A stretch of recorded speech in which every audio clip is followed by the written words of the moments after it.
Bonsoir à toutes, bonsoir à tous, chers amis. Très heureux de vous retrouver pour ce huitième Facebook Live depuis le mois de janvier dernier. En ce 29 août 2023, on peut dire en cette fin d'été, et à quelques jours de la rentrée scolaire, un moment aussi important pour tous les habitants des territoires et notamment pour nos enfants, auxquels je pense particulièrement à 3 ou 4 jours, petite semaine on va dire même, ou presque, de la rentrée scolaire qui aura lieu lundi prochain. Rendez-vous, comme je vous l'avais promis, sans interruption. On s'est vu en juillet, on se voit en août, on se verra fin septembre également.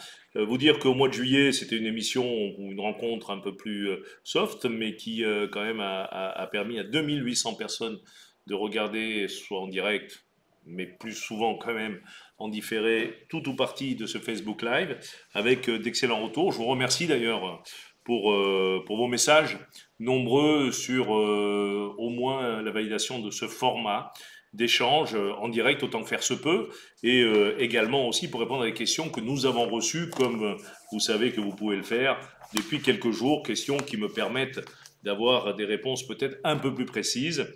C'est le cas en écrivant sur direct@ales.fr. Vous pouvez poser des questions, surtout quand elles nécessitent des éléments techniques. Après, en direct, je peux répondre à toutes les questions, et vous le savez aussi, je vous le redis, si je n'ai pas les éléments concrets pour vous répondre, au lieu de vous raconter des bêtises, eh bien, écoutez, nous vous enverrons un mail, un coup de téléphone pour y répondre par la suite en direct ou un courrier. Les services seront chargés, bien sûr, de répondre à ces questions. Voilà, donc nous allons débuter, le temps que tout le monde puisse s'asseoir, se servir un petit verre, éventuellement, et puis éventuellement préparer des questions à me poser. Alors j'en ai reçu un certain nombre, hein. Je les ai sous les yeux, il y en a un certain nombre que je vais égrener bien sûr, comme d'habitude, il n'y a pas de questions tabou, je réponds à toutes les questions. Mais auparavant, quelques petits points, on va dire, d'actualité, très rapidement, sur les festivités. Alors, c'est des éléments qui parfois sont repris dans les questions. Donc, vous dire que, effectivement, nous avons reçu un certain nombre de messages suite à cet été festif sur Alès, avec Estivales, avec les très nombreux rendez-vous. Je vous rappelle, quasiment tous les soirs de la semaine, une animation festive, variée, hein. Ça allait de Kenji au Fou Chantant, en passant par les feux d'artifice magnifiques des 14 juillet et 15 août, en passant par les concerts de jazz dans la cour du Fort Vauban, les tributes, hein, avec Céline Dion, avec Francis Cabrel, notamment avec Chimène Badi, avec les balles du 14 juillet, les balles du 15 août, les Anoubles dans le Gardon, vous voyez, je vais en oublier, les taureaux piscines dans les arènes, beaucoup de festivités d'ailleurs totalement gratuites, c'est un choix politique historique, hein, fait dès notre arrivée en mairie, Max Roustan élu en 95, ça a été un choix qu'il avait fait. J'oublie pas bien sûr le Grand Prix de la chanson avec sa finale qui a tenu tous ses espoirs vendredi dernier aux arènes. Et puis c'est pas totalement fini puisque nous avons encore, me semble-t-il, ce vendredi un lâcher Danouble encore et puis quelques rendez-vous festifs. Si je vous parle de ces festivités, c'est aussi pour vous dire que c'est un choix fort, hein, puisque vos nombreuses remarques et remerciements nous témoignent bien sûr de l'intérêt que nous avons de proposer, en plus d'Alès Plage bien sûr, et de sa baignade totalement gratuite, en plus de nos piscines, en plus de nos activités, de quoi permettre à celles et ceux qui n'ont pas la chance de pouvoir partir en vacances ou qui n'ont pas le choix tout simplement, de pouvoir écouter, changer leurs idées, leur vie quotidienne en allant voir des spectacles, une nouvelle fois quasiment tous gratuits. C'est l'occasion aussi, je le disais hier à nos présidents des clubs seniors que nous recevions avec Max Roustan et Fabienne Fagedouin à l'hôtel de ville, comme chaque année, de garder ce lien social, parce que cette coupure de 2 mois estivale, c'est aussi pour certains d'entre nous des moments un peu compliqués, puisqu'il y a des seniors, des personnes âgées ou non, qui n'ont pas le loisir d'avoir leurs activités en juillet et août, leurs rencontres, et donc voilà, ces moments festifs, c'est aussi un choix politique et social fort pour permettre d'aller à la rencontre d'eux. Je n'oublie pas non plus d'ailleurs, hein, ça me revient, l'émission en direct sur Sud Radio. Alès a été choisi par Gérard Klein pour avoir cette émission de 2 heures. C'était mi-août, c'était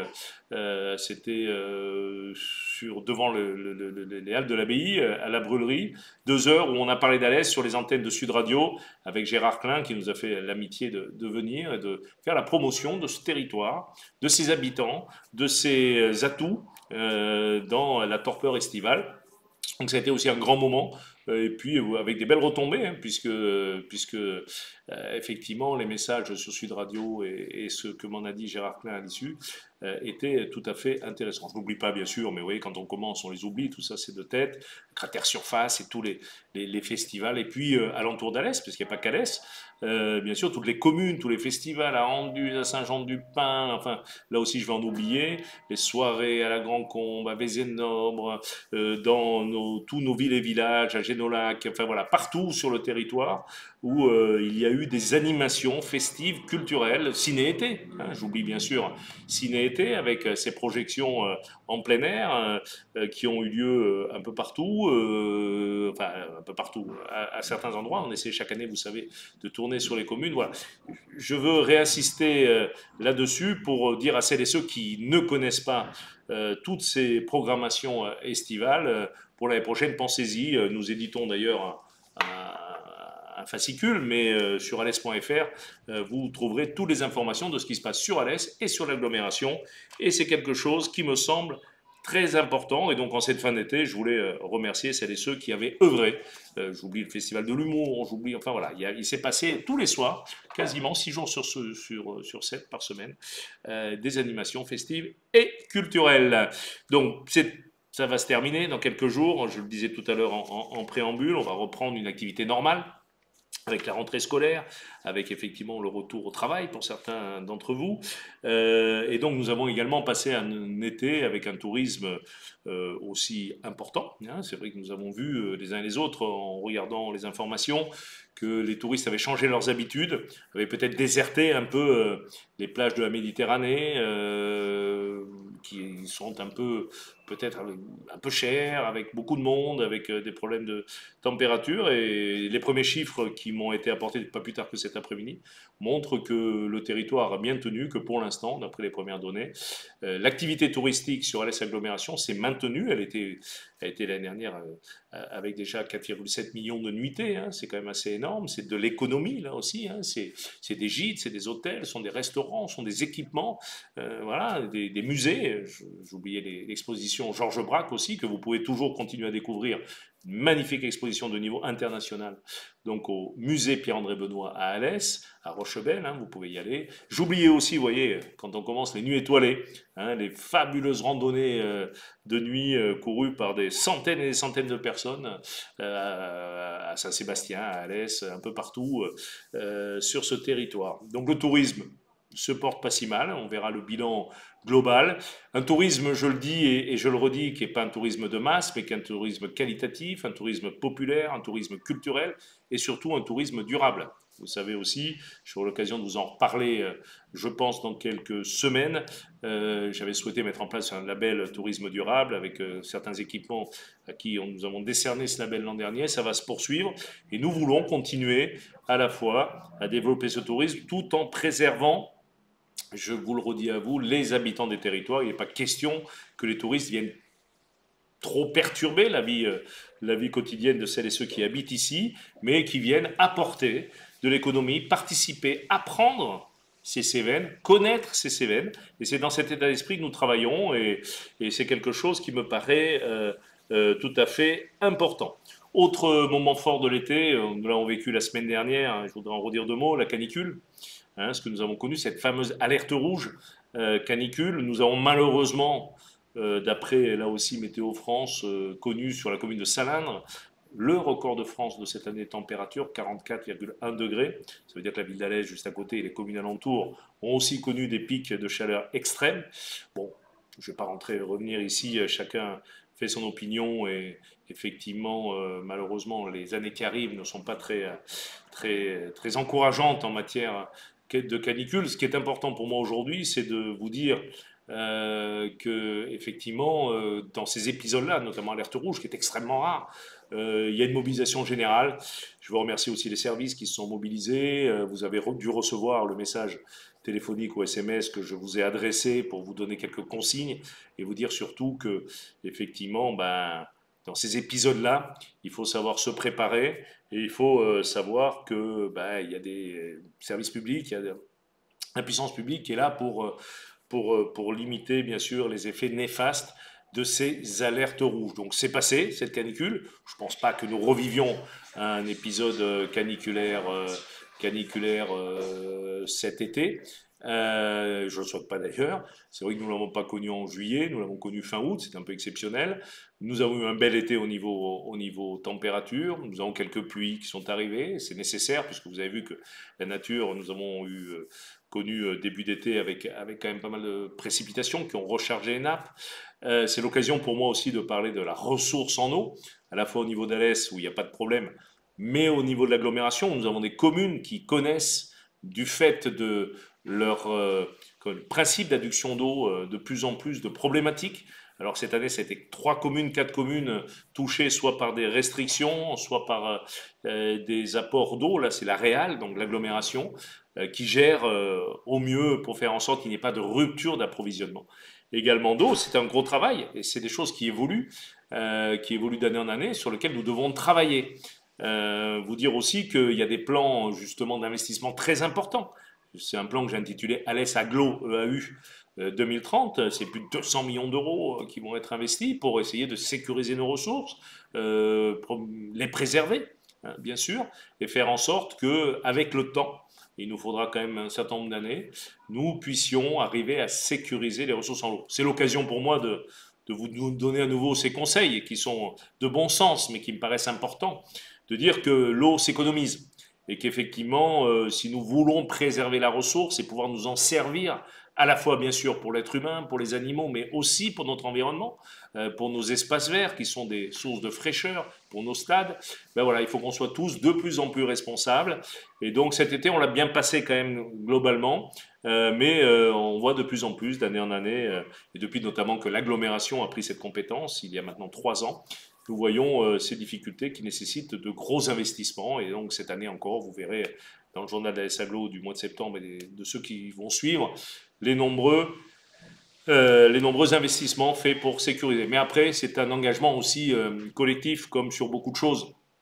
Hein, c'est-à-dire individuellement et collectivement, nous devons protéger cette ressource propre pour l'environnement. Vous l'avez vu d'ailleurs, j'en profite pour le dire, puisque nous sommes passés en alerte crise et puis en crise d'alerte renforcée, pardon, en niveau crise. Donc vous savez qu'en niveau crise, on ne peut plus arroser les espaces verts, on ne peut plus arroser les stades, on ne peut plus remplir les piscines pour ceux qui en ont, on ne peut plus. Voilà, c'est quand même des conséquences sur la vie de tous les jours.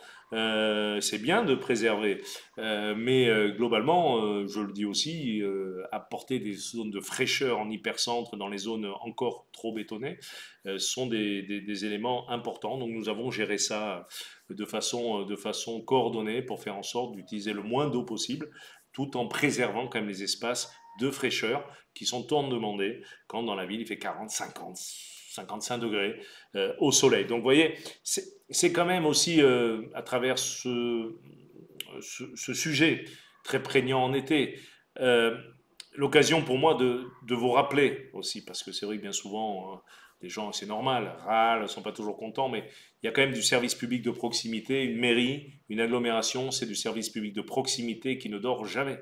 On ne ferme pas les bureaux en juillet ou en août, ou à Noël, ou à Toussaint, ou voilà, on est ouvert tout le temps, on fonctionne, le personnel se repose, ce qui est normal un peu, on travaille avec des saisonniers, mais la collectivité, les collectivités travaillent quand même encore et restent sur le pont pour vous garantir quand même de passer l'été. Il en va pareil pour la sécurité, j'y reviendrai en 2 mots, puisque j'ai eu des questions qui sont posées. Il en va de même aussi pour la propreté. Et pour nos ordures ménagères, ça fait longtemps que je n'en ai pas parlé. C'est vrai qu'on a senti au début de l'été un petit relâchement sur le tri. Alors, il y a des choses qui peuvent s'expliquer. Je veux juste redire en quelques mots l'importance, voire l'obligation que nous avons tous individuellement sur les ordures que nous produisons. Individuellement, c'est pas la collectivité qui produit des ordures, c'est pas moi qui produis des ordures, à part les miennes chez moi. Il nous faut les trier. parce que quand on les trie, on les valorise. Quand on les valorise, ben, on économise des gaz à effet de serre, donc on protège l'environnement et surtout on dépense moins d'argent. Donc le tri des emballages, les sacs jaunes, les bacs jaunes, les papiers, les cartonnettes dans les bacs qui sont prévus à cet effet, les cartons jaunes dans toutes les communes aujourd'hui, vous avez un réceptacle à carton, vous savez les cartons ondulés là qu'on reçoit pour les gros achats, ces cartons ondulés, les biodéchets, je vous en reparlerai, mais vous savez c'est un leitmotiv, c'est pas une maraude, c'est un leitmotiv. À partir du 1er janvier prochain, nous devrons tous et toutes traiter nos biodéchets, c'est-à-dire les biodéchets issus de la cuisine. Et nous ne pourrons plus les mettre dans les poubelles noires comme auparavant. C'est pas Christophe Rivin qui l'a décidé, c'est la loi française, la réglementation. Et il va falloir, là où c'est possible, composter, avoir des composteurs. On en distribue en ce moment dans les communes. Vous pouvez également en acheter, je le dis.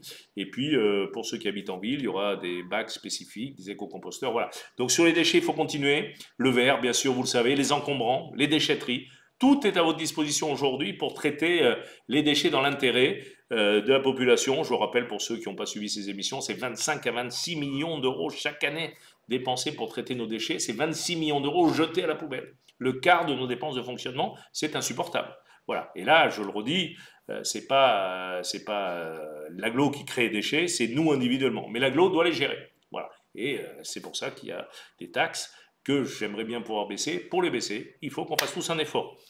Puisqu'on est sur les déchets, un petit mot sur la propreté, puisque j'ai eu quelques remarques cet été de certaines personnes sur, je reviens un peu sur la ville d'Alès, puisque les déchets c'est l'agglomération, sur le fait que la ville d'Alès ne serait pas très propre, voire sale, m'a-t-on dit.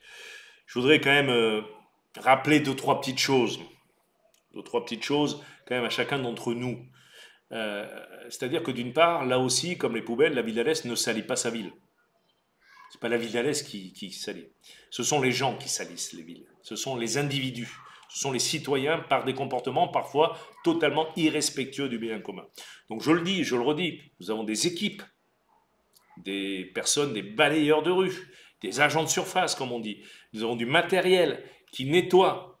Mais, grand Dieu, on ne paye pas des fonctionnaires municipaux pour ramasser les délires des uns et des autres.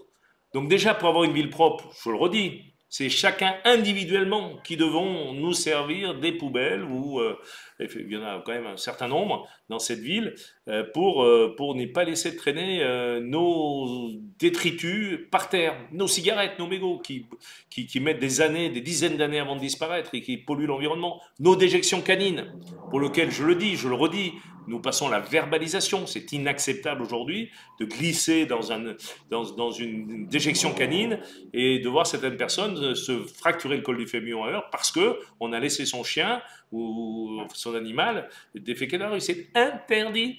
On est de l'espace public qui est commun, un espace commun. Voilà. Après, la ville d'Alès, elle n'est pas sale. J'invite celles et ceux qui le disent régulièrement à aller visiter. De temps en temps, il faut aller visiter. Il n'y a pas besoin d'aller bien loin. Je citerai bien sûr personne, mais je crois que par rapport à d'autres communes, on n'est pas beaucoup plus sale. Je veux aussi remercier le personnel qui fait un travail difficile et qui est présent tous les jours sur la ville. En ce moment, vous voyez, là, il y a les feuilles qui tombent en cœur de ville, et donc tous les jours que Dieu fait, il y a des camions qui viennent ramasser ces feuilles. J'en profite pour dire aussi, et ça c'est vrai, c'est quand on alerte crise, nous ne pouvons pas arroser les rues. Et quand vous avez moins d'eau, nos balayeuses, elles n'ont pas pu tourner tout cet été. On les a fait tourner avec parcimonie en cas d'urgence, mais on ne pouvait pas arroser. C'est sûr qu'on pourrait arroser à qui mieux les villes, ben, ça serait peut-être un peu moins sale ou un peu plus propre. Mais en l'occurrence, ce n'est pas possible, même si on l'a fait quand c'était extrêmement nécessaire. Après, je suis très clair aussi, hein, il y a des points particulièrement sales. Voilà, ce n'est pas la ville, ce sont des points. J'ai reçu des photos, d'ailleurs, j'ai une question, je vais y répondre maintenant, parce que j'ai reçu, et je remercie, comme ça c'est plus clair, de Marquise Papillon sur Facebook. Alors je ne vous montre pas les photos, effectivement, mais j'assume complètement. Là, il y a des rues de la ville d'Alès où on s'aperçoit, là c'est rue, je pense que c'est rue Peloutier, hein, Peloutier, mais je pense que c'est Peloutier, donc c'est derrière le Faubourg du Soleil. Donc effectivement, voir ça, c'est inacceptable. C'est inacceptable. Donc bien sûr, chère Marquise Papillon, je demande au service d'aller faire, d'aller traiter tout ça. C'est pas normal que ça reste. Je vous rappelle que vous avez un numéro vert, le 0800 540 540. Donc n'attendez pas un Facebook Live pour le dire. Vous téléphonez, votre appel est noté. Vous avez un numéro vert, un mail vert qui vous permet de noter ça. Et je vous garantis, puisque je le suis de près avec Max Roustan, nous le suivons, normalement les choses sont là aussi fait très rapidement, et je n'accepte pas de voir ça dans la ville d'Alès, dans quelque endroit que ce soit. Je veux juste te dire quand même, parce qu'il faut dire les choses, que là aussi, ce n'est pas les employés municipaux qui ont fait ça. D'accord? Donc ça veut dire que mettre ces détritus à côté quand vous avez 2 containers ici, très sincèrement, c'est du foutage de gueule, pour parler clairement. Hein, donc nos éboueurs qui font très bien leur travail et qui n'ont pas arrêté un jour le travail, y compris dans le Covid, c'est à noter, c'est pas également toutes les villes, ne sont pas chargés quand ils arrivent pour vider les containers de ramasser ce qu'il y a à côté. C'est pas ça. C'est la propreté qui passe après. Mais je pense que plus régulièrement, ce sont vraiment à tout un chacun d'éviter cela. Voilà. Par contre, c'est pas normal de laisser ça, donc on va le nettoyer. Ne vous inquiétez pas, chère Marquise Papillon sur Facebook. Donc vous m'avez donné les photos et vous promenez votre chien. Alors beaucoup d'herbes. C'est une transition, dirais-je là aussi, puisque j'ai eu des questions sur les herbes. Ça a été aussi un grand débat de l'été et ça va être un grand débat de l'automne. C'est-à-dire que, effectivement, je disais tout à l'heure, il a fait beau, soleil, il a plu un peu, pluie, soleil égale nature qui pousse, herbe qui pousse. Vous savez que la ville d'Alès, comme avec sa 5e fleur, mais comme beaucoup de villes, beaucoup de communes de l'agglomération d'ailleurs, sont passées zéro phyto. Il y a 20 ans, il y a 15 ans, qu'est-ce qu'on faisait? Ben, on envoyait les services, ici comme ailleurs, on mettait ce qu'on appelle pas du desktop, pardon, vous savez, du désherbant, là, enfin, bon, va vous rappeler, ça me reviendra, j'ai un petit trou. Et puis, comme ça, pote, on passait une fois, il n'y a plus d'herbe. Ah, les trottoirs étaient nickel et tout, bon, ça c'est clair. Mais en l'occurrence, c'est interdit. Donc, qu'est-ce qu'il faut faire maintenant? Le Roundup, ça y est, ça me revient, le Roundup. Le Roundup est interdit hein, en utilisation et voilà. Donc, l'herbe pousse. Donc, qu'est-ce qu'on fait? On met plus de Roundup, on va couper avec, voilà, dans des endroits. Donc, qu'est-ce qu'on fait? On fait le tour de toutes les rues d'Alès. Il faut que vous sachiez qu'il y a 490 km de rues qui sont aujourd'hui inspectées. Ils sont entre 490 km. À moins de mettre 50 agents, 60 agents, ce qui n'est pas possible, vous conviendrez, j'aimerais bien, hein, c'est qu'on pourrait embaucher beaucoup plus de personnes, mais on est limité dans les... Voilà. Donc on passe 1 à 2 fois suivant le truc. Donc ça paraît beaucoup et ça paraît peu.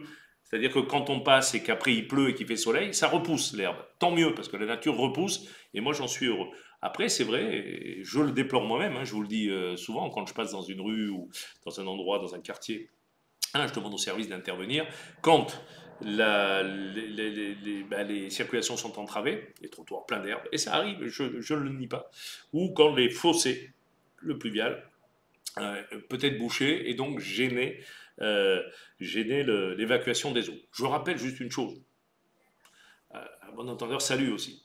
C'est-à-dire que, quelque part, la collectivité est là, effectivement, pour l'espace public, pour gérer tout ça, mais c'est à chacun d'entre nous, au droit de nos propriétés également, surtout quand on a, par exemple, des ruisseaux dont on est moitié propriétaire, hein, parce que quand on est un ruisseau pluvial qui est devant notre...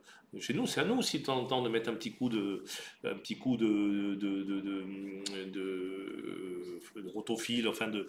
Voilà, c'est à nous de le faire. Comme on nettoie son devant de porte, c'est pas moi, c'est pas Christophe Réin qui le dit, c'est aussi le code civil, ça fait partie de ça. On entretient son devant de porte. Les commerçants le font en centre-ville, ils nettoient leur entrée, ils passent un petit coup. Voilà, la ville, bien sûr, est là pour le plus gros, elle est là et on passe toujours à côté, derrière, ça va, mais c'est aussi à chacun d'entre nous. Si on fait tous ce petit effort, 2 fois par an, quand on a un petit devant de porte, on met un petit coup de rotofil, on coupe un peu les herbes, ça aide aussi à fluidifier. Je crois que à travers ces quelques exemples et les questions qui m'ont été posées, on s'aperçoit que, ben voilà, en fait, une ville où on vit bien, c'est une ville où chacun prend sa part aussi à l'effort collectif. Mais ça part par rapport à soi-même, à son habitation, à son attitude dans la rue. Et c'est comme ça qu'on vit ensemble. C'est comme ça qu'on vit bien. C'est comme ça qu'on vit heureux. Ça évite de se faire des ulcères à l'estomac parce qu'on râle contre la mairie ou contre... Et vous avez bien le droit, il n'y a pas de souci. Voilà. Voilà. Donc, c'est vrai que c'est un peu un double message. Un, nous sommes là, nous faisons ce que nous pouvons. Et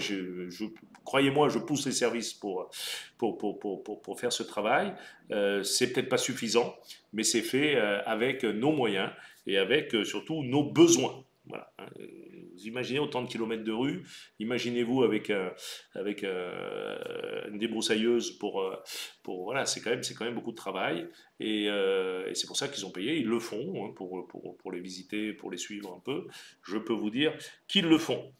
Transition sur l'herbe, alors ça ne veut pas dire qu'on ne le fait pas, hein, on continue à le faire et les équipes continuent de tourner, sachez-le. Mais les équipes continuent depuis le début de la semaine, vous l'avez vu, à la fois en cœur de ville, mais aussi dans tous les quartiers. Il n'y a pas que le cœur de ville à Alès, il faut quand même qu'on saute ça de la tête, même si le cœur de ville a une spécificité, c'est d'être totalement bâti, avec des routes, avec des caniveaux, avec des tuyaux sous la route, donc c'est pas le même entretien que des quartiers comme le Rieux, le Brésil ou d'autres quartiers sur la ville, où effectivement il peut y avoir des fossés et du réseau pluvial, on va dire extérieur. Hein, c'est tous les fossés.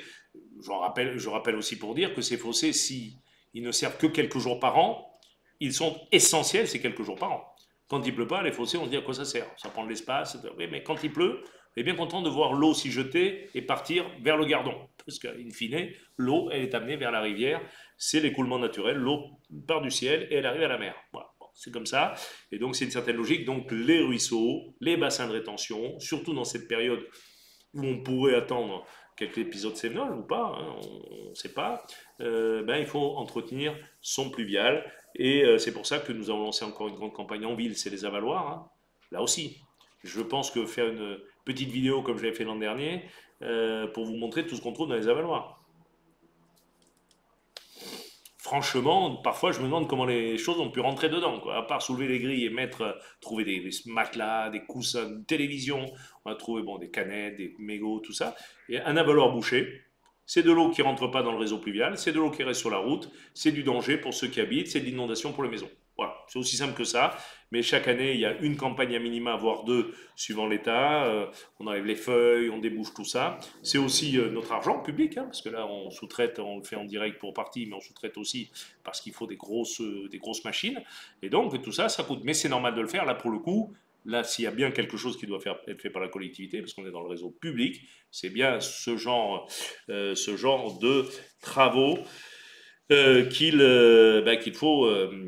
faut faire et pour lequel, bien sûr, les services sont dimensionnés. Là, c'est les services de la mairie, d'autres, c'est l'agglomération. Vous savez qu'ici, que ce soit sur les communes, sur la ville d'Alès ou sur l'agglomération, il y a un partage des tâches qui permet de ne pas avoir de millefeuilles territoriales et qui permet surtout d'avoir de l'efficacité dans la coordination de nos politiques publiques. Voilà, tout ça pour avoir cette qualité de vie que, pour ma part, pour savoir un peu ce qui se passe ailleurs, je trouve plutôt pas mal. Il faut savoir de temps en temps aussi se féliciter de vivre dans cette belle ville d'Alès où il fait bon vivre. Voilà, je regarde vite sur vos questions et tout. J'ai parlé de la propreté, j'ai parlé des poubelles. Voilà. Un petit point aussi sécurité, j'ai dit tout à l'heure, une question qui me sont posées régulièrement. Donc, effectivement, sur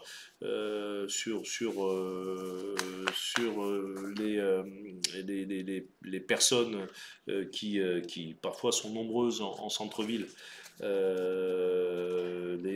Alors, je n'appelle pas les sans domicile fixe, puisque la plupart ont, heureusement d'ailleurs pour eux, des, des, des, des domiciles, hein, ou du moins peuvent avoir un lieu pour dormir et pour manger. Je rappelle que la ville d'Alès, sur injonction de Max Roustan, a ouvert à Rochebelle un lieu de restauration pour permettre à tout le monde de pouvoir manger et de pouvoir dormir. Donc ces marginaux qui, effectivement, on les voit en ville. Hein.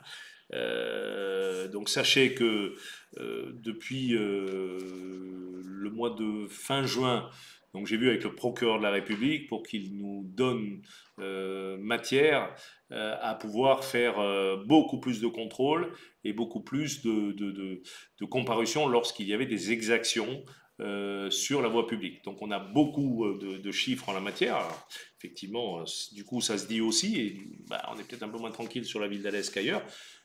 Ça rassure pas, mais c'est pas malheureusement que la ville d'Alès qui est touchée par ce phénomène-là. Et donc sachez que toujours, je l'ai dit enfin je l'ai dit puisqu'elle me posait assez régulièrement cette question, soit par des commerçants, par ses habitants. C'est vrai qu'effectivement, voilà, il y a des points de fixation de ces marginaux parfois qui peuvent inquiéter. Sachez qu'il y a un réseau de caméras qui surveille, une police municipale qui est présente en moins de 2 minutes s'il y a le moindre souci pour intervenir. Il y a des procédures qui sont montées lorsqu'on le peut. Hein. Je rappelle, c'est un débat à l'Assemblée nationale en ce moment, et j'ai souhaité en tout cas auprès du gouvernement que ce soit pris en compte, plus de prérogatives à la police municipale qui ne peut pas faire de contrôle d'identité. Et non, parce qu'ils ne sont pas officiers de police judiciaire ou adjoints de police judiciaire, je vous l'avais déjà expliqué. Et donc c'est quand même un problème, hein, parce que quand vous avez des policiers municipaux qui doivent constater juste l'infraction avant de verbaliser, voilà. Donc le procureur nous a autorisé à faire du contrôle, à faire, voilà, et donc il y a quand même des résultats. Bon, je n'ai pas les chiffres là, parce que je ne pensais pas que cette question me serait reposée, mais pour les avoir eus régulièrement, il y a des procédures qui sont faites sur les SDF. Mais rassurez-vous, la police municipale dans les rues d'Alès, comme ailleurs, est présente et essaie de lutter contre ce phénomène. Mais là aussi, le cadre légal, réglementaire, législatif ne nous permet pas tout. Hein. Je ne peux pas prendre les marginaux, les sortir de la ville ou quoi que ce soit, Max Rostand non plus. Voilà, il y a des règlements et je suis les règlements ici dans une république. Si on demande tout un chacun de suivre les règles, il faut aussi que les élus les suivent. Et donc nous essayons de faire les choses pour le mieux. Dans l'actualité, oui, il y a une question aussi, donc oui, je n'élude rien, mais voilà, donc nous avons eu la chance d'avoir la visite d'Aurélien Rousseau, nouveau ministre de la Santé sur Alès. Donc il me l'avait promis à sa nomination, hein, puisqu'il m'avait prévenu de sa nomination, il m'avait dit l'une de mes premières visites sera sur Alès, et j'en suis d'autant plus fier et heureux que, vous le savez, j'avais en 2020, alors qu'il n'était ni directeur de cabinet de la Première ministre, ni ministre, qu'il était à l'époque directeur général de l'ARS Île-de-France, donc dans une autre région. Je lui avais demandé d'être mon vice-président au pays Cévennes chargé de la santé, puisque c'est quelque chose qu'il mettait en œuvre dans son métier de directeur général de l'ARS d'Île-de-France. Il avait accepté, donc je lui avais confié notamment l'organisation des États généraux de la santé, je vais y revenir sur 2 mots. Bon, il se trouve qu'il a été appelé à d'autres fonctions qui ont fait qu'il n'a pas pu travailler là-dessus. C'est sûr qu'être directeur de cabinet de la Première ministre, ça ne lui laissait pas ce loisir-là, et nous étions heureux qu'il le soit, pour lui comme pour nous. Et maintenant, il est ministre de la Santé. Ah oui, parfois, il y a des choses qui s'inscrivent bien. Donc ce ministre de la Santé est venu parce qu'il me l'avait promis. Voilà, nous avons travaillé, nous avons visité les urgences de l'hôpital à Bodefond. Il reviendra, il me l'a promis également. Et nous avons surtout une belle séquence de travail à l'Atome avec ses services, avec l'ARS, avec le préfet, avec mes services, avec les élus que j'ai délégués à la santé. Et donc, pour lui faire part des pré-conclusions des États généraux que j'annoncerai au mois d'octobre comme prévu. Il y a eu énormément de travail, je vous le dis déjà, je ne vais pas vous délivrer les premières conclusions, mais qui vont dans le sens un peu de ce que j'avais annoncé au départ. 1700 contributions, médecins, élus, administration, population qui ont été dans les associations concernées, et puis surtout beaucoup d'idées. Et donc, je pense pouvoir dire qu'effectivement, nous allons pouvoir, dans quelques semaines, faire des annonces qui pourraient, pour certaines, être prises par le ministre, expérimentées à l'Est ou généralisées au niveau national. Il l'a dit, il souhaiterait effectivement, et notamment, une fois de plus, et là je vous le dis encore une fois avec fierté, dans ce sud ingénieux, nous avons, me semble-t-il, été capables, tous ensemble, autour de la même table, élus, médecins, infirmiers, pharmaciens, aides-soignants, je vais en oublier, kinésithérapeutes, tous les acteurs de la santé et administration, se dire que ensemble, on va pouvoir s'organiser. Et donc, aujourd'hui, c'est vrai qu'il y a un manque de médecins. C'est vrai qu'à quelques années, on est assez inquiet sur, ici comme ailleurs, la démographie médicale. Mais euh, voilà, par une organisation, on pourrait améliorer ce qu'on appelle le soin de premier recours, le soin non programmé, c'est-à-dire nos besoins, entre guillemets, d'urgence, pour lesquels certains d'entre nous, trop nombreux encore, n'arrivent pas à avoir accès, puisque vous savez, il y a à peu près 10 000 personnes sans médecin traitant sur le bassin. J'en profite pour redire, je le répète, parce que ce n'est pas mes chiffres, ce sont les chiffres de l'Académie de médecine du professeur Guy Valencian, qu'aujourd'hui, avec une meilleure organisation, on pourrait avoir assez de médecins en France, puisque globalement, on a un médecin, on a 1073 patients en moyenne par médecin en France. On pourrait aller, avec une meilleure organisation, jusqu'à 1500.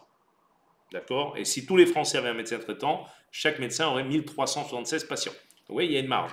Mais ça ne passera uniquement par une organisation laissée aux soignants du temps de soins. On ne peut pas leur faire de l'administratif. Il faut se regrouper, il y aura des maisons médicales. Voilà. Et nous, on est en train de bâtir ensemble cette chose-là. Et Aurélien Rousseau viendra, est très attentif à ce travail. Et c'est une chance donc pour nous. Et je suis très heureux et très fier d'ailleurs d'avoir un Alésien ministre. Très fier de la réussite d'Aurélien, passé par le lycée Jean-Baptiste Dumas et par les écoles Végalier d'Alès, voilà, comme quoi Alès, ça permet aussi de monter au sommet de l'État. Et donc, je pense que nous allons pouvoir avoir des idées qui vont aider le patient, puisque en tant que président de l'agglomération, je suis le représentant des patients. Je suis là pour vous, c'est mon job de vous représenter et d'essayer de trouver des choses qui vont pour vous, et avec tous les professionnels de la santé. Voilà, je regarde les thématiques que vous avez remontées, hein. Ah oui, dernière, ben ça vous ne m'avez pas posé, mais je vous le dis, hein. Bon, moi, je suis clair, ce matin, c'est plutôt une information, ce matin j'ai lancé la première conférence de presse de rentrée autour de l'économie, avec le lancement du concours Alès Audace, la 11e édition. Alors je le dis parce que peut-être que derrière les écrans, il y a des idées audacieuses. Et donc, à partir de demain, vous pouvez candidater sur alesaudace.fr et remplir un dossier pour être éventuellement sélectionné dans le cadre de ce grand concours doté de 130 000 euros quand même, hein, qui vont être distribués, un jury qui va recevoir les candidats sélectionnés. Et cette année, j'ai mis en défi, en plus du concours général, le climat, avec des grands enjeux autour de ça. Si je vous dis ça, c'est une fierté, c'est-à-dire au moment où économiquement le territoire est sur une dynamique très positive malgré la crise que nous vivons. C'est grâce à cet écosystème, j'en parlais pour la santé, j'en parle pour l'économie, reconnu aujourd'hui nationalement. Nous sommes territoire rebond d'industrie, nous sommes reconnus, le ministère est venu à plusieurs reprises pour nous aider et pour regarder comment nous travaillons. Et juste vous dire que ce concours à l'ESODAS, quand on l'a lancé avec Max Roustan il y a 12 ans, on ne savait pas trop où on allait, c'est plus de 100 lauréats, hein, je l'ai annoncé ce matin, je vous le redis, c'est 85% de ces lauréats, 86 exactement, qui sont encore aujourd'hui, qui sont arrivés au bout de leur projet. C'est magnifique sur ces 100 lauréats. C'est des gens qui sont suivis, pour certains, depuis 6-7 ans, qui continuent à être suivis par l'agence de développement Alès Myriapolis, et c'est 1 200 000 euros de dotation qui ont été donnés à ces candidats. Donc c'est de l'argent bien investi qui permet de mettre en place ces projets audacieux qui sont là aussi une thématique spécifique du territoire. Oui, c'est vrai que peut-être on peut me reprocher de souvent dire qu'on fait des choses extraordinaires, mais nous faisons des choses extraordinaires ensemble, des choses audacieuses, ingénieuses, parce qu'un concours audacieux, c'est le seul en France, un concours des idées audacieuses, et donc c'est quelque chose sur lequel aussi je veux mobiliser celles et ceux, et peut-être y en a-t-il, je le disais tout à l'heure, derrière vos écrans ou vos téléphones, pour candidater. Enfin, c'est vraiment un chouette concours. Donc, résultat le 5 décembre, hein, là aussi vous serez invité, bien sûr, pour le palmarès de ce concours Alès Audace. Voilà. Voilà. Donc là, j'ai les thématiques des questions qui arrivent et puis un peu d'actualité. Je regarde l'heure. Quelle heure il est? Ah bah vous voyez, déjà 19h37. Il nous reste quelques minutes quand même. Alors, j'ai des questions qui arrivent. Donc, Doris Grasset. Bonjour, nous sommes étonnés de voir refuser le paiement du centre de loisirs géré par l'agglomération avec des chèques emploi-service CESU alors qu'ils sont pris par les mairies pour la garderie. Qu'en est-il, s'il vous plaît? Alors, vous voyez, c'est la première fois en 8 émissions que je cale. Je connais bien mes dossiers. Je ne sais pas quoi vous répondre. Je pense qu'on va vous envoyer un mail pour vous faire contacter la personne ad hoc au service enfant-jeunesse. Alors, à mon avis, l'explication elle est simple, hein. Alors le CESU, c'est chèque emploi service universel, hein, avec lequel nous rémunérons ceux qui ont des employés à domicile, des gardes d'enfants ou autres. Nous, si vous voulez, nous rentrons dans un cadre qui est géré avec la CAF. D'accord. Les CESU, c'est l'URSSAF. Et la PSU et les aides, c'est la CAF. Donc nous sommes financés à travers un contrat enfance par la CAF. Et donc nous sommes obligés de passer par des services, et des logiciels pour justement avoir ce lien entre la CAF, Caisse d'allocation familiale, et l'agglomération gestionnaire des centres de loisirs. Il me semble que ça doit être pour cette raison, et uniquement, ce n'est pas un choix de ma part de pas accepter les CESU. Alors je rappelle que le CESU fait de l'exonération d'impôts, mais que les prestations dans les centres de loisirs ne sont pas des prestations avec charge. Vous ne payez pas du personnel, vous payez une prestation. Donc on n'est pas du tout, me semble-t-il, et je vous parle, voilà, comme je le crois, nous ne sommes pas du tout dans la même prestation. Là, vous achetez une prestation, comme quand on va à l'école ou à la cantine, on ne paye pas avec un CESU. On ne défalque pas de ses impôts quelque chose qui est déjà financé par l'État. Parce qu'imaginez que, bien sûr, quand dans les centres de loisirs, vous ne payez pas le prix réel. Personne ne paye le prix réel. Entre la participation de l'agglomération et la participation de la CAF, vous payez une infime partie du service rendu, de l'ordre de 20-25% maximum à travers les tarifs. Et donc en plus, on ne va pas vous faire défiscaliser, l'État ne va pas vous faire défiscaliser, alors que déjà vous êtes aidé à 80%. Vous voyez ce que je veux dire? Donc c'est pour moi l'explication sur la non-possibilité d'utiliser les CESU. Les CESU, c'est pour payer des personnes. Là, on n'est pas des personnes, nous sommes une collectivité. Donc, je pense. Après, si c'est pris dans les mairies pour la garderie, ne le répétez pas trop fort, parce que je pense que vous payez une personne, mais vous ne payez pas une mairie avec un CESU.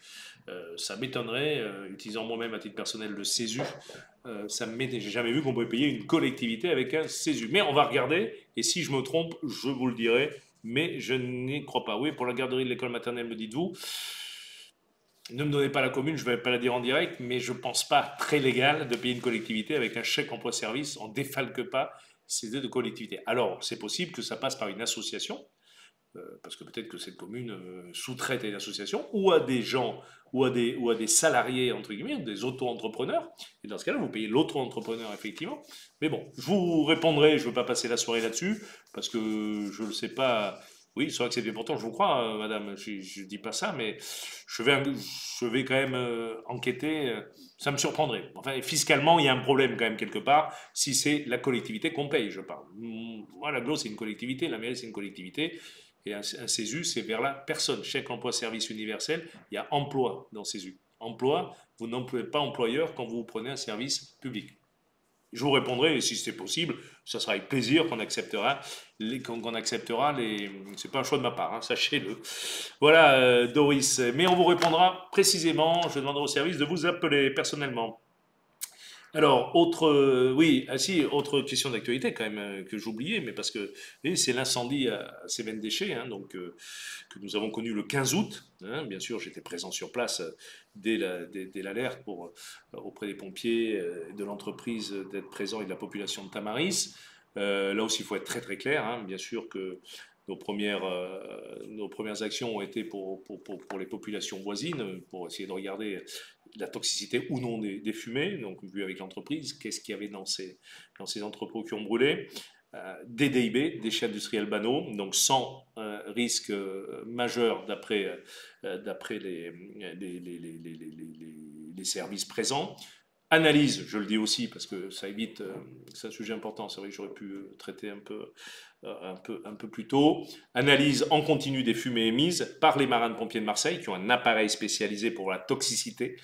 Donc il y a eu, on a demandé aux habitants du quartier de se confiner, c'est-à-dire de rester chez eux, fermer la fête, comme pour tout incendie, hein, c'est même déchets ou pas. Quand il y a un incendie, qu'il y a des fumées, de pneus, d'appartements, de palettes, on se ferme chez soi et on évite de respirer les fumées, quelles qu'elles soient. C'est jamais bon de respirer des fumées. En l'occurrence, nous avons été très vite rassurés avec le sous-préfet présent par les pompiers sur la toxicité des fumées. Deuxième problématique, c'était aussi la toxicité des lexivias, c'est-à-dire quand on arrose les incendies, ben, il y a des eaux hein, qui passent dans les choses arrosées et qui sont réceptionnées. Donc là aussi, ces eaux sont analysées, ont été analysées, sont analysées. Je rappelle que concernant Cévennes Déchets, comme tout ce type d'entreprise, elles sont des entreprises dites installations classées. Installations classées, ça veut dire qu'elles sont surveillées par les services de l'État, l'ADREAL, et qu'elles doivent répondre à des normes. Et entre autres choses, concernant les risques incendies, il y a des bassins de décantation étanches qui sont faits. Celui-là, il fait 200 mètres de long, je l'ai bien sûr visité, dans lesquels les eaux sont envoyées. les eaux d'arrosage, sont décantées, sont analysées avant de retourner au milieu quand elles sont débarrassées de tout polluant. C'est ce qui s'est passé, ça a été surveillé, je vous le dis. Hein, ça a été surveillé bien sûr par la DREAL, c'est pas l'entreprise, la DREAL c'est le service de l'État, la DREAL qui fait des inspections actuellement pour voir tout ça, dans le cadre des installations classées, et les entreprises ne font pas ce qu'elles veulent. Et heureusement, et notamment ces déchets. Donc pas de fumée toxique d'après les pompiers, pas de lexivia et pas de retour au milieu d'eau polluée, un incendie très bien géré par les pompiers, hein, qui ont évité sa propagation. Je veux les remercier et les féliciter. C'était beaucoup, plus de 100 pompiers mobilisés, donc à la fois pour refroidir les bâtiments, éteindre. Ça met du temps, beaucoup de temps, parce que quand ça brûle, ça brûle. D'après les informations que j'ai de la part de la police, qui est bien sûr venue sur place, l'identité judiciaire, pour voir. Voilà, il semblerait que aujourd'hui, il n'y ait pas de doute sur le caractère accidentel. Hein, c'était tout simplement un auto-allumage, pas à cause de la chaleur qui est passée à travers des vitres et qui a enflammé des choses. Il y avait un gardien sur place qui a pu donner l'alerte assez rapidement. Alors oui, effectivement, ça a causé beaucoup de désagréments dans le quartier, j'en suis bien aise, et bien au-delà, hein, puisque le matin, bien loin à la ronde, il y avait cette odeur de fumée, de brûlée froide, qui était très très désagréable, mais il n'y avait pas de toxicité. C'est vrai que des gens ont eu mal à la tête, c'est vrai, mais bon, on peut avoir mal à la tête en sentant une odeur de cigarette fumée à côté de vous. C'est vrai que voilà, mais il n'y a pas de toxicité, je veux vous rassurer là-dessus, et c'est pas moi qui le dis là aussi, ce sont les marins-pompiers et l'Adréal qui suit. En l'occurrence, je rappelle que sur ce site, notamment, nous y déposons le tri sélectif. Donc c'est des cartons, c'est des papiers, tout ce que nous mettons dans nos emballages. Ce ne sont pas des déchets toxiques qui sont entreposés. Voilà. Donc c'est fini, cet incendie, il a été globalement bien géré, c'est une cata. Hein, on serait bien passé, l'entreprise aussi, parce que ça leur fait des dégâts. Il y a des panneaux photovoltaïques sur le toit également, mais ça ne semble pas mis en cause non plus. Voilà, donc il y a un travail qui est fait pour remettre tout ça en place.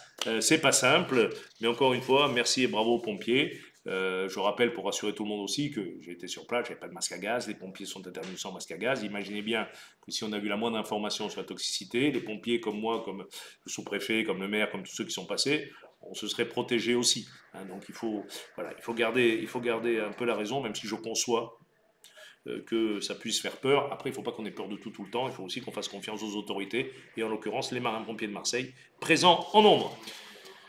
Voilà, voilà, voilà. Là, je crois que j'ai rien oublié. Les moustiques, on m'en parle. Bah, écoutez, les moustiques, ouais. Les moustiques tigres, tout ça, c'est la cata. Je sais pas quoi. C'est très embêtant. Passer comme vous un sale été.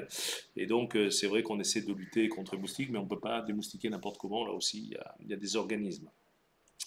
Béatrice par mail, monsieur, une résidence secondaire habitée par maman, 571 montée de Sioule depuis une dizaine d'années. Je tiens à vous signaler la dangerosité de cette route. Ah, la vitesse, là, c'est vrai, la montée de Sioule ou la descente de Sioule, comme je dis, quand on descend, parce qu'en montée, on va pas très vite, mais à descente, c'est n'importe quoi. Alors, le 571, je sais pas où il se trouve, mais je vais regarder.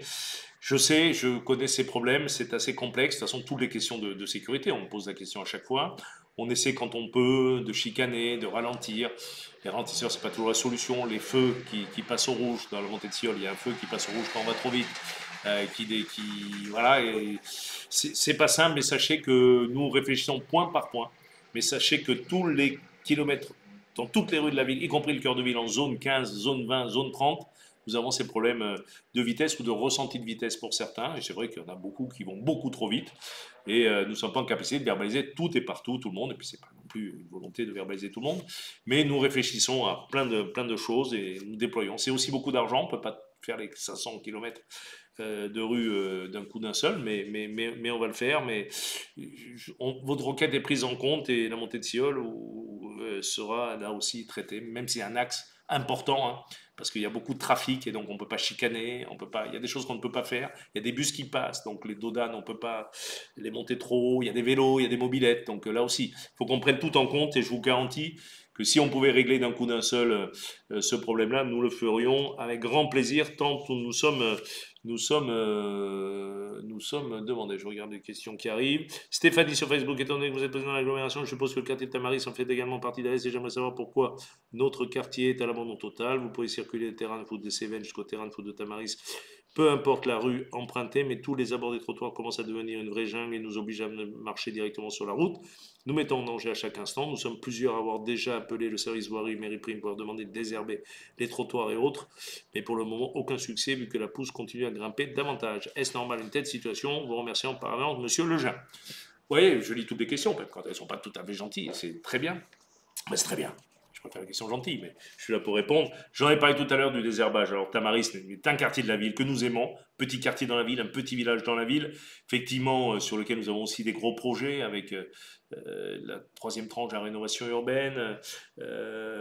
J'en parlais tout à l'heure pour Cévennes Déchets, nous avons des projets d'aménagement, nous avons fait la Rocade Nord, nous avons beaucoup de projets. Il y a la Maison des Sports qui date, on avait commencé, je rappelle, pour les plus anciens, en 95, par Tamaris, avec une mairie annexe et la Maison du Sport qui avait été faite dans ce quartier. Nous travaillons sur le Grabieux, j'en reparlerai bientôt sur les zones inondables avec des acquisitions de biens à l'amiable. Voilà. Il y a des choses qui sont pas assez, vous me direz, je l'entends. L'herbe, effectivement, je demande au service de regarder particulièrement ce qui se passe sur ces trottoirs. C'est pas normal qu'on doit descendre sur la route. Et donc, je vais demander de regarder ça. Mais c'est ce que je disais tout à l'heure, il y a tellement de kilomètres à traiter que c'est pas super simple. Et je vous demande vraiment aussi un peu de bienveillance avec les agents. L'équipe, elle doit faire 7 ou 8 agents bien débroussaillés. Voilà, c'est compliqué. Puis dès qu'il repleut, là, vous voyez, il a plu. S'il fait un peu chaud, là, pop, ça va repousser. Et c'est très bien pour la nature, mais c'est embêtant pour les trottoirs. Et on ne peut plus mettre de round-up, je le disais tout à l'heure, heureusement ou malheureusement, je pense que c'est heureusement, mais en tout cas, c'est vrai qu'à l'époque, il n'y avait pas une herbe dans les villes. Aujourd'hui, il y en a plus.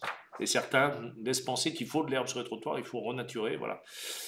Dans les villes, il faut aussi qu'on puisse circuler, hein, en toute sécurité. Voilà, Charlotte sur Facebook, le ministre de la Santé, oui, j'en ai répondu. Ouais, j'avais une question là-dessus. J'ai appris qu'il était un enfant du pays. J'ai répondu. Pourra-t-on nous aider sur les déserts médicaux? Bien sûr que c'est l'idée de ces états généraux. Et bien sûr, j'y reviendrai. Ce sera peut-être d'ailleurs un Facebook live spécial sur la santé le moment venu. Bonsoir, qu'est devenue la clinique de Rochebelle depuis Savante? C'est Marie-Christine sur Facebook, depuis Savante aux enchères en 2018. Délabrée en ruine, quel dommage. Quel dommage. Alors là, chère Marie-Christine, 100% d'accord.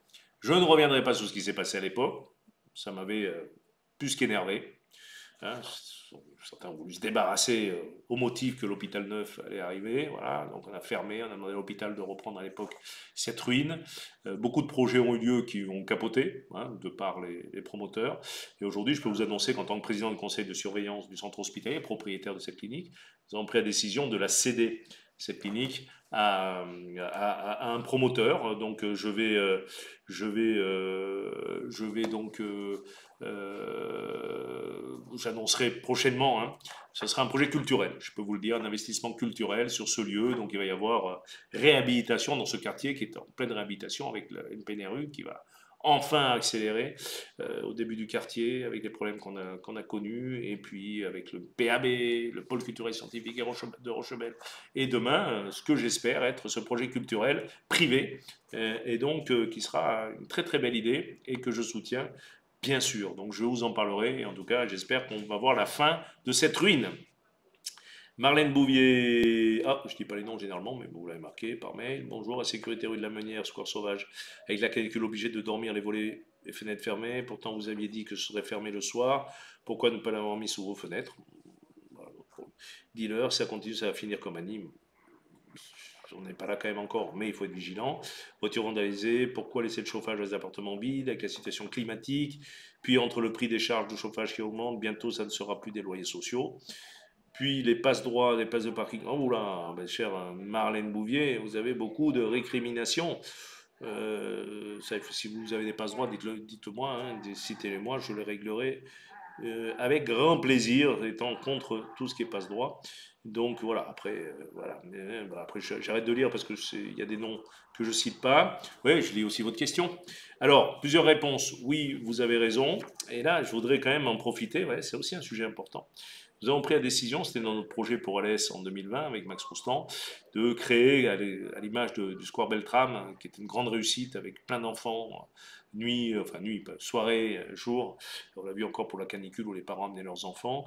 Nous avons voulu, au sein du Square Sauvage, faire un jeu accessible aux enfants en difficulté, les enfants handicapés. Et donc, c'est un jeu qui avait été plébiscité à l'époque. Voilà. Et puis, comme toute chose, on a fait ce jeu, on l'a clôturé. Et il se trouve qu'il y a des gens indélicats qui profitent de cet aménagement pour, notamment le soir, la nuit, aller mettre un peu de beans. Donc j'ai demandé à la police municipale de passer régulièrement, ce qu'ils font pour faire cesser ces exactions. Alors ils ne peuvent pas rester plantés là-dessus. Donc c'est vrai, comme quoi, quelque chose qui part d'un bon sentiment, crée quelque chose pour les jeunes, est mal utilisé par certains. Bon, un petit nombre, hein, mais qui emmerde beaucoup de gens.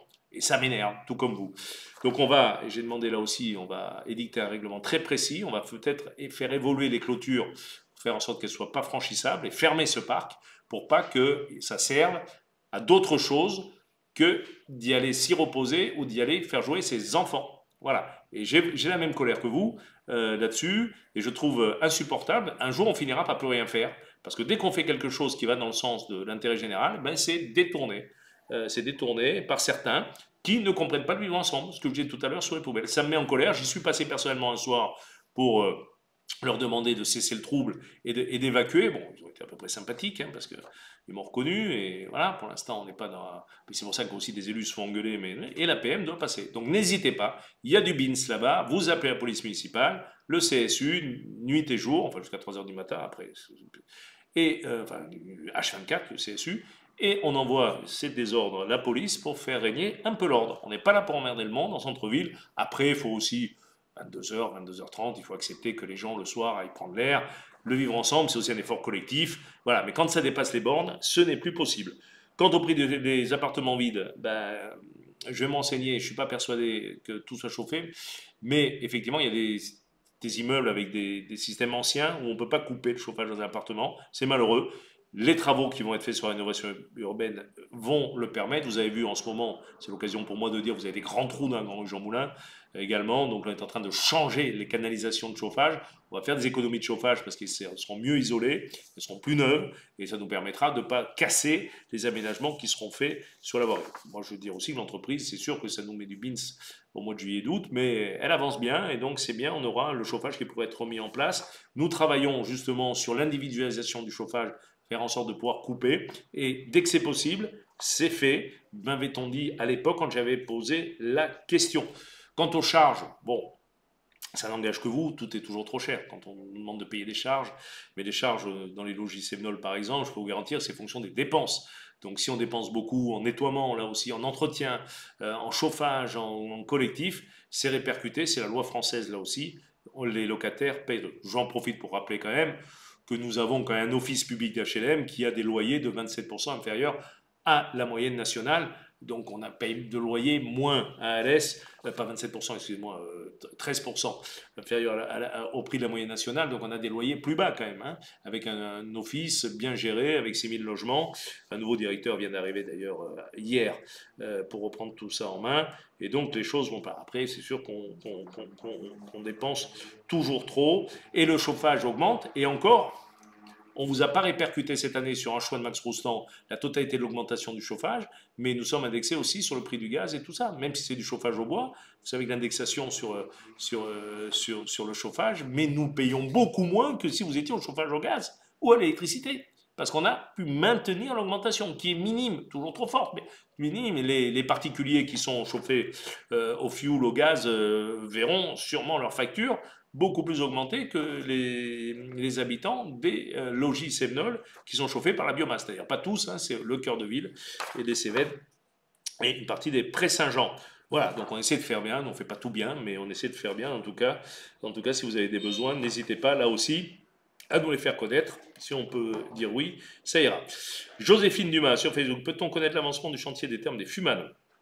Ah, ça fait longtemps qu'en effet, ce projet d'envergure magnifique est porteur d'emploi, de développement économique et touristique. Pourtant, aucune info n'est donnée. C'est pas totalement vrai, mais peut-être pas assez, vous avez raison. Donc là, c'est clair, j'ai une bonne nouvelle pour vous. 2024 mai, donc dans pas très très longtemps, les termes vont ouvrir.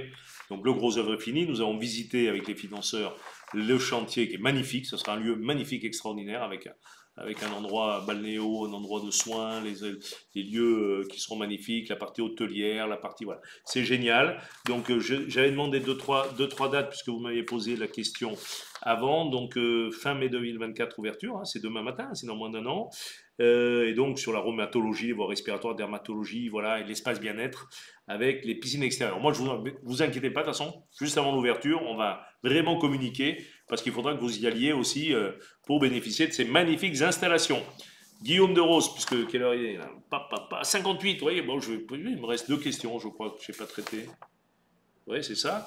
Guillaume de Rose, bonjour monsieur Riming par mail. Je vous donne une idée pour l'été 2024 de créer un marché nocturne en juillet-août sur l'avenue Carnot entre le pont, entre le nouveau pont et l'ancien pont, pont neuf et le pont vieux. Au bord du Gardon, donner la priorité aux artisans gardois français sans oublier un espace pour nos vignerons cordialement. Rassurez-vous, les vignerons, on ne les oublie pas dès qu'on peut nous permettre de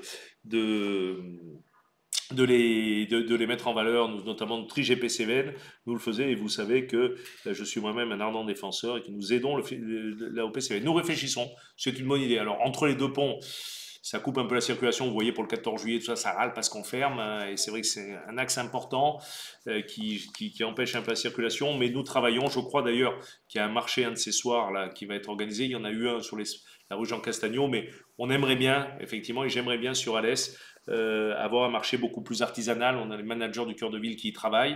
Et il y a peut-être quelque chose, un soir, là, suivez sur les.fr, il me semble qu'il y a un marché là, avec des exposants locaux. Voilà. Cher Guillaume de Ros, c'est une bonne idée. Julie Duchossois, Kershawi, est-il possible de mettre en place des arrêts minutes dans la rue du commandant Audibert en vous remerciant par avance? Julie, merci de cette question. J'ai trop court, je vous y répondrai. Oui, ça va bouger beaucoup, parce que la rue du commandant Audibert, on ne peut pas mettre d'arrêt minute parce qu'elle est gratuite. On ne met des arrêts minutes que dans les endroits payants. Sinon, on peut pas dire ces minutes alors qu'ailleurs c'est gratuit. Ça n'a pas de sens. Par contre, il va y avoir une évolution du stationnement dans les prochains mois sur les espaces, sur voilà, qui est nécessaire et obligatoire. La rue Commandant d'Hibert sera concernée également, avec du coup peut-être des arrêts minutes, mais nous en reparlerons, nous y travaillons. C'est un dossier très très sensible. Voilà. Valérie David Capelier, allez l'OAC. Ah oui, ben ça, allez l'OAC, hein, premier match. Bon, match nul, beaucoup de pluie, mais les matchs de préparation étaient super. Je pense qu'on a une belle équipe et je pense qu'on peut aller loin. Et en tout cas, les l'OAC, venez au stade. Hein, c'est aujourd'hui une équipe qu'il faut soutenir parce que moi je pense que l'année prochaine, nationale, a des voisins qui y sont aussi, ça aurait de la gueule. Voilà, et donc bravo aussi aux dirigeants, au président Milange et aux dirigeants pour leur travail. Dernière question posée par Olivier Viss. Bonjour, j'ai une question. Pourquoi la ville ne prend pas un arrêté pour interdire la vente d'alcool dans les supermarchés et les épiceries de centre-ville? De plus personnes ne sont soumises à l'alcool et traînent dans les rues. Et nos enfants ne se sentent plus en sécurité. Hein. Merci pour votre réponse. Alors, 2 éléments de réponse rapides, puisqu'il est l'heure. 20h01, j'ai dépassé, je vais me faire gronder. La première, c'est que nous n'avons pas la possibilité d'interdire la vente d'alcool dans les supermarchés. Nous n'avons pas le droit. Voilà, ça c'est clair. Seul l'État peut le faire. Dans les épiceries, c'est différent. Nous réglementons à partir de 22h, donc c'est interdit, et notamment quand il y a des débordements, il y a fermeture administrative, vue avec le sous-préfet. J'ai répondu tout à l'heure, malheureusement, c'est vrai qu'il y a encore des personnes alcoolisées en ville, ici comme ailleurs. Ça ne nous rassure pas de dire ça, mais c'est aussi une réalité. Nous avons, et je le redis, la police municipale qui patrouille. Il y a de nombreuses patrouilles simultanées en centre-ville tout le temps quand il y a des gens. Et donc, pour mettre en sécurité. Et c'est vrai que nos enfants, effectivement, moi, j'en suis désolé. Je pense que sur la sécurité, je vous en reparlerai sur les chiffres, mais nous sommes passés de 10 ou 15 policiers municipaux en 95 à 70 aujourd'hui. Nous sommes présents partout. Quasiment, voilà, et heureusement qu'il y a la police municipale, et heureusement aussi que nous avons nos amis de la police nationale et la gendarmerie. Voilà, dernier point, je récupère ça, je ne vais pas m'étendre parce que là pour le coup j'ai dépassé, puisqu'on parle de sécurité, je lance avec le CSPD, le CLSPD, une grande campagne, avant même que l'État n'y ait pensé, de lutte contre le harcèlement au milieu scolaire. C'est un de mes combats anciens. Je veux qu'on se batte contre le harcèlement scolaire. Donc on va s'engager. Alors s'engager, c'est quoi faire? C'est expliquer. C'est un petit flyer qui va expliquer, et j'en reparlerai, mais comme vous avez vu les affiches, je vous en parle parce que les affiches ont commencé à être mises. C'est trop de drames encore dans ce pays. Le harcèlement, ça mène un petit flyer qui sera distribué dans tous les bus de nos collégiens, de nos lycéens, qui va expliquer en quoi on peut être harceleur, parce que des fois on harcèle sans le savoir, et en quoi on est harcelé, voir ce qu'on risque. Et ça, les parents qui me regardent, parlez avec vos enfants. Il y a trop de drames encore dans ce monde. Aujourd'hui, ce truc est facilement, entre le cyberharcèlement, entre tout ça, il faut que nous luttions. On travaille avec les principaux de collège, les proviseurs au sein du CISPD, au sein du CLSPD, la ville d'Alès et l'agglomération. C'est un vrai combat pour la jeunesse, un vrai combat pour l'avenir. Et je crois que nous devons tous nous mobiliser. Hein. Tout le monde est en colère, mais maintenant il n'y a plus qu'à agir. Donc vous allez voir fleurir ces affiches, ces flyers. Parlez-en à vos enfants, pour ceux qui ont des enfants, des jeunes. C'est quand même super, super important. C'est vraiment un enjeu du 21e siècle. Voilà, je crois que j'ai tout traité. Hein. Je crois que j'ai tout traité, ce qui est un peu un tour de force, parce que là, ce soir, j'ai découvert vos questions quelques minutes avant. Et donc, je veux vous remercier pour votre assiduité, pour votre écoute, pour vos questions. Vous dire que je reste bien sûr à votre disposition sur cette vie d'AS que j'aime et dans laquelle je suis très heureux d'agir pour le bien commun. Et donc, à très bientôt en ville, en Facebook Live, dans les réunions. Et puis, écoutez, bye bye et bonne fin de vacances à toutes et tous et au mois prochain. Merci, merci. Bonsoir.